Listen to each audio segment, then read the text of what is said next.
High everyone, welcome to my channel মাম্পির রান্নাবাটি। আজকের রেসিপিটা কিন্তু অন্যান্য দিনের রেসিপির থেকে সম্পূর্ণ আলাদা। আশা করি আপনারা দেখেই বুঝতে পারছেন এটা কত লোভনীয় হয়েছে, আর দেখে মনে হচ্ছে কোনো রেস্টুরেন্ট থেকে কেনা।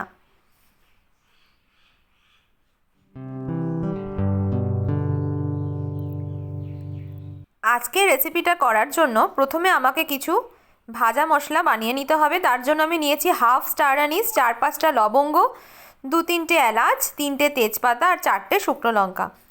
প্রথমেই আমি মৌরিটা ভেজে নেব। এখানে মৌরি আমি দিচ্ছি 1 বড় চামচ। তারপরে সমস্ত মশলাগুলো আমি শুকনো কড়াইয়ের মধ্যে তেল ছাড়া ভালো করে ভেজে নিচ্ছি।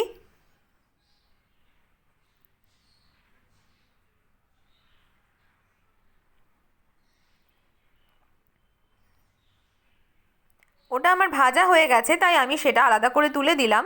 আর এখানে আমি নিয়ে নিয়েছি আদা আর রসুন। আদা রসুন আমি বেটে নেব। আর এখানে আমি দিয়ে দিয়েছি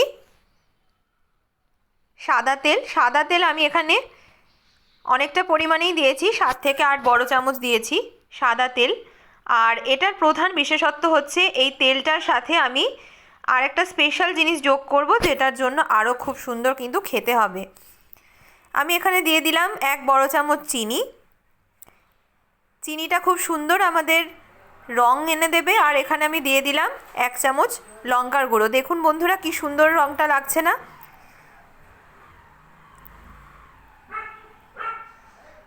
এরপরে আমি এখানে যে স্পেশাল ইনগ্রেডিয়েন্টসটা বললাম সেটা হচ্ছে ঘি। ঘি আমি এখানে দিয়ে দিয়েছি 1 বড় চামচ। এরপরে পেঁয়াজ নিয়ে নিয়েছি আমি এখানে, লম্বা লম্বা করে কেটে নিয়েছি পেঁয়াজটা। এটা একটা দুটো আপনি বড় সাইজের, একটা বড় সাইজের নিতে পারেন, আর যদি মিডিয়াম সাইজ হয় তাহলে দুটো নিতে পারেন। লম্বা লম্বা করে পেঁয়াজগুলো কেটে নিয়েছি। তারপরে একদম স্লো ফ্লেমে আমাদের কিন্তু ভেজে নিতে হবে।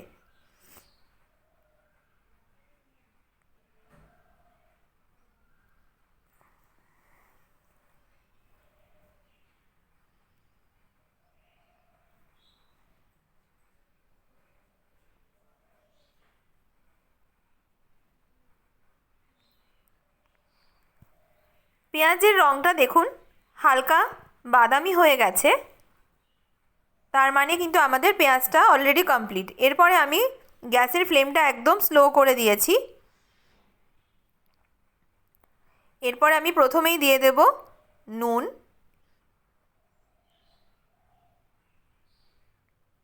নুনটা আপনারা যে যার পরিমাণ মতো ইউজ করবেন। তারপরে আমি দিয়ে দিয়েছি হলুদ গুঁড়ো। হলুদ গুঁড়ো আমি এখানে দিয়েছি 1 বড় চামচ। তারপরে আমি দিয়ে দিচ্ছি আদা রসুনের যে পেস্টটা আমি বানিয়ে রেখেছি। এটা কিন্তু আমি জল ছাড়া বেটেছি। জল ছাড়া বাটতে চেষ্টা করবেন, তাহলে খুব সুন্দর খেতে হবে। এরপরে সমস্ত উপকরণগুলো আমি সুন্দর করে মিশিয়ে নিচ্ছি। ভালো করে মেশাতে হবে আমাদের।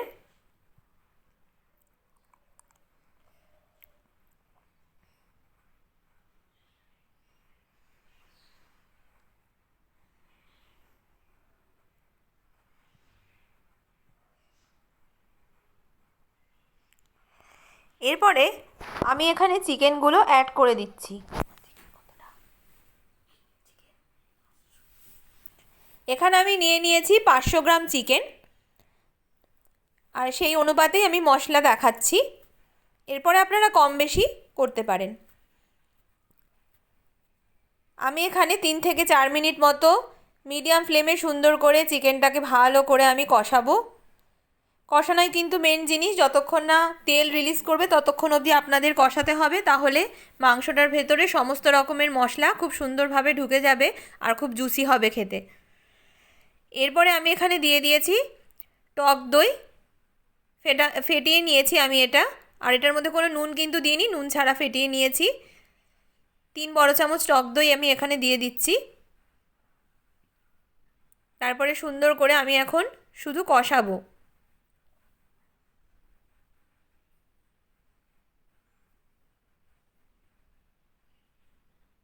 পাশ থেকে কিন্তু তেল দেখুন বন্ধুরা অনেকটা রিলিজ করেছে, মানে তেলটা অনেকটা বেরিয়েছে।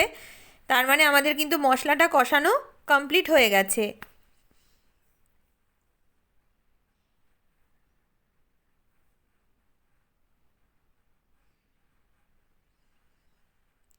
এরপরে আমি যে ভাজা মশলাটা বানিয়েছিলাম সেটা আমি এখানে 2 বড় চামচ দিয়ে দিচ্ছি। তারপরে সুন্দর করে আমি সমস্ত মশলাটার সাথে চিকেনগুলো মিশিয়ে নিচ্ছি।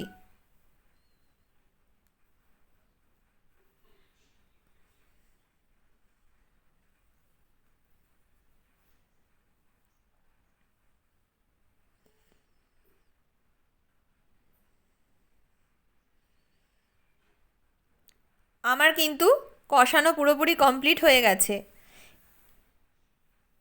এরপরে আমি এখানে গরম জল দিয়ে দিচ্ছি 1.5 বড় কাপ মতো। তারপরে আমি ভালো করে কষিয়ে নিচ্ছি যাতে মশলাটা ধরে না যায়। তারপরে আমি আবার জল অ্যাড করে দিচ্ছি। আর আমার এখানে বেশি জল লাগবে না, 1-1.5 কাপ মতো জল আমি ইউজ করেছি। আর এখানে আমি ঢাকা দিয়ে রেখেছিলাম 10 মিনিট মতো। 10 মিনিট পরে আমি ঢাকাটা খুলছি। খুলে আমি দেখে নিচ্ছি যে আমার সমস্ত কিছু সেদ্ধ হয়ে গেছে কি না।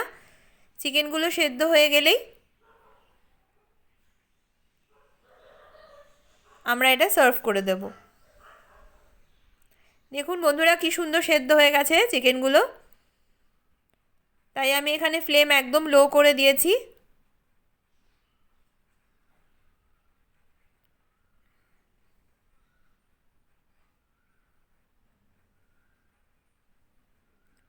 লো ফ্লেমে করে দিলে দেখবেন পাশ থেকে খুব সুন্দর করে তেল বসছে আর দেখতেও ভালো লাগছে।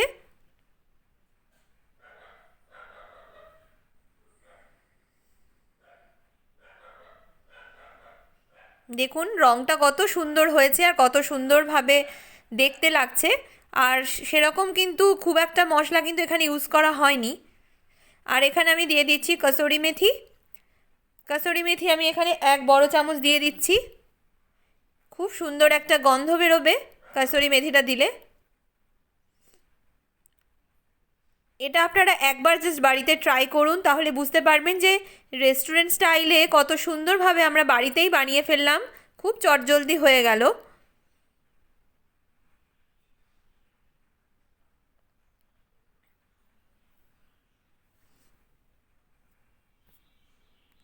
এবারে আমি গ্যাসের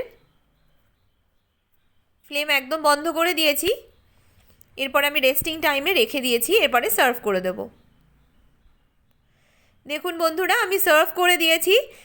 আজকে চিকেন কারি রেসিপিটা আপনাদের জন্য স্পেশালি আমি বানিয়েছি যে কি করে আপনারা বাড়িতে বসেই রেস্টুরেন্টে না গিয়ে কোনো গেস্ট আসলে খুব তাড়াতাড়ি এটা বানিয়ে ফেলতে পারেন অনায়াসে। আশা করি আমার রেসিপিটা আজকে ভালো লেগেছে। যদি ভালো লেগে থাকে লাইক শেয়ার সাবস্ক্রাইব করতে ভুলবেন না। সবাই খুব ভালো থাকবেন।